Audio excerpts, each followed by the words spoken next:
একটা সংস্কৃতির খুব আলোচনা শুনতে পাই আর একটা বাহাস চলছে। আমি বিস্মিত হই এই কারণে যে আমরা যারা খুব বোদ্ধা শ্রেণী হিসাবে নিজেদের মনে করি, এই জায়গাটা তো 17 বছর একটা দল কিন্তু এইভাবে অ্যাড্রেস করেছে তাদেরকে, এবং তারা বলেছে যে আমরা ছাড়া আর কেউ নাই, খেলার মাঠে আমরাই রেফারি, আমরাই খেলোয়াড়, আমরাই সব কিছু।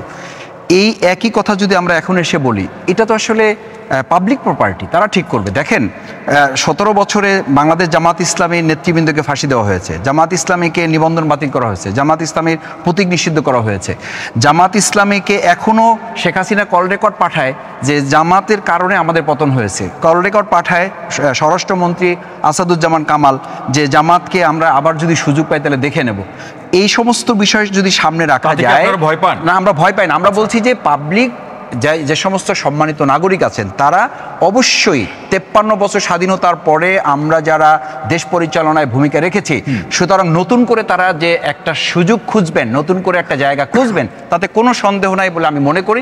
সেই জায়গাটা কে বড় কে ছোট, এটা জনগণের সিদ্ধান্তের জায়গাটা হওয়া উচিত। জনগণের কাছে এই ইতিহাসটা ছেড়ে দেওয়া উচিত। জনগণের কাছে